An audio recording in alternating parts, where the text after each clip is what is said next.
Hi hello இன்றைக்கி வந்து மீன் fry தாங்க பார்க்க போகிறோம். அதுக்கு மசாலா என்னன்னு நான் கொடுத்துருக்கேன் பாருங்கள் இந்த வீடியோவில். அதுக்கப்புறம் நான் வந்து இன்றைக்கி மத்தி மீன் தான் எடுத்திருக்கேன். இந்த மத்தி மீனுக்கு மசாலா வந்து போட்டுடலாம் ஃப்ரெண்ட்ஸ். இது வந்து கொஞ்சமாக டிஃப்ரெண்ட்டாக நான் செஞ்சுருக்கேன். இது வந்து கடைசி வரைக்கும் நீங்கள் வீடியோவை ஸ்கிப் பண்ணாமல் பாருங்கள். அப்போ தான் உங்களுக்கு தெரியும் நான் என்ன லாஸ்ட்டில் என்ன இன்க்ரீடியன்ட்ஸ் சேர்க்குறேன்னு சொல்லிட்டு. அதுக்கப்புறம் பாருங்கள் நான் வந்து இப்போ மசாலாலாம் சேர்த்துட்டேன்.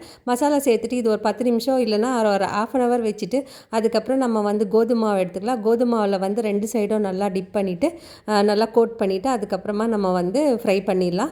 இது வந்து டீப் ஃப்ரை பண்ணலாம், இல்லைனா நம்ம வந்து ஷாலோ ஃப்ரை பண்ணலாம். நான் வந்து இன்றைக்கி ஷாலோ ஃப்ரை தான் பண்ணியிருக்கேன். பாருங்கள் இந்த வீடியோவில் காமிச்சிருக்கேன், அந்த மாதிரி நீங்கள் பண்ணுங்கள். நான் வந்து ஷாலோ ஃப்ரை பண்ணுறேன். அதுக்கப்புறமா 2 பக்கமும் நல்லா திருப்பி போட்டு நல்லா ப்ரௌன் கலர் வர வரைக்கும் நம்ம வந்து இதை ஃப்ரை பண்ணி எடுக்கலாம். ரொம்ப டேஸ்ட்டாக இருக்கும் ஃப்ரெண்ட்ஸ். நீங்களும் இந்த மாதிரி ஒரு முறை ட்ரை பண்ணி பாருங்கள். இந்த மாதிரி ஃப்ரை பண்ணிவிட்டு நம்ம வந்து சாம்பார் சாதம் இல்லைனா ரசம் சாப்பாடு கூட வச்சு சாப்பிட்லாம் ஃப்ரெண்ட்ஸ். இந்த வீடியோ உங்களுக்கு பிடிச்சிருந்துச்சுன்னா லைக் பண்ணுங்கள், ஷேர் பண்ணுங்கள், சப்ஸ்கிரைப் பண்ணுங்கள். தேங்க்யூ, பாய்.